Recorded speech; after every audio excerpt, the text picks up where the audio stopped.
Kim agar shu zikrni ixlos bilan ertamatanda bir marta aytsa,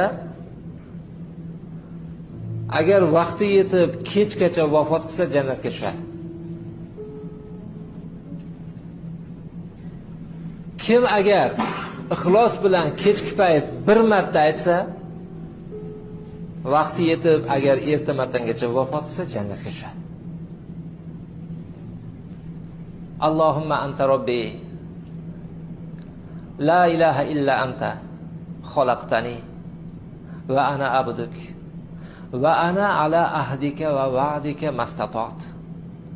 A'udhu bika min sharri ma sana'tu abu'u laka bi ni'matika alayya va abu'u bi dhanbi faghfir li fa innahu la yaghfiru dhunuba illa ant.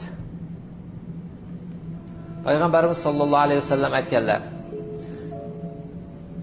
Buni Rasululloh o'rgatganlar, istig'forlarning eng yaxshisi deganlar.